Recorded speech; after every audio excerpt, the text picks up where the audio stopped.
24号的下午，清远清新突然刮起了一场大风，10几间平房的屋顶呢是全部被吹走。那现在受影响住户的安置情况怎么样？我们马上到当地去看一下。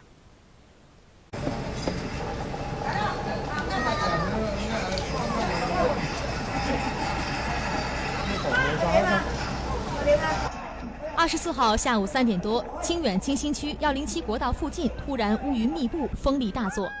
国道旁边的服务站里，一字排开的12家店铺的顶棚全部都被狂风整块掀翻，店铺里的市民四处逃窜。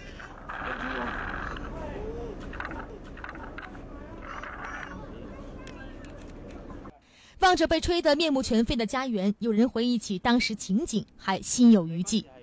我有2個仔女喺上面嗰度啊，我即時咩都唔要，我就嚇到我咩啊，即時帶佢來。